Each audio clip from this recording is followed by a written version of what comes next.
নমস্কার, আজকে আমি লতি বানাচ্ছি, কসুরি মেথি দিয়ে লতি। এই লতি বানিয়েছি, খুবই ভালো হয়েছে কসুরি মেথি দিয়ে। এর ফ্লেভারটা একটু অন্যরকম এসছে, আপনারা এইভাবেই করে খেয়ে দেখবেন লতি। আর দেখুন কিভাবে বানাই। এখানে আমি সর্ষের তেল দিয়ে দিয়েছি, জিরে ফোড়ন দিলাম, একটা বড় সাইজের পেঁয়াজ দিয়েছি। তারপরে এখানে পেঁয়াজটা যখন ভাজা ভাজা হয়ে যাবে, এখানে একটা টমেটো কুচি দিয়ে দিলাম। টমেটো কুচিটা দিয়ে একটু লবণ দিব।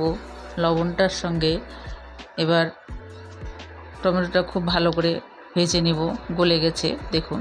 তারপরে এখানে আমি দিব হলুদ গুঁড়ো, একটু লঙ্কার গুঁড়ো দিব, আর একটু জিরের গুঁড়ো দিব। দিয়ে মশলাটা কষাবো, আর সামান্য একটু জল দিয়ে দিব। জলটা দিয়ে মশলাটা কষাবো। মশলাটা যখন কষানো হয়ে যাবে, তখন এখানে আবার মশলা দেব আদা রসুন লঙ্কা বাটা। এই মশলাটা দিয়ে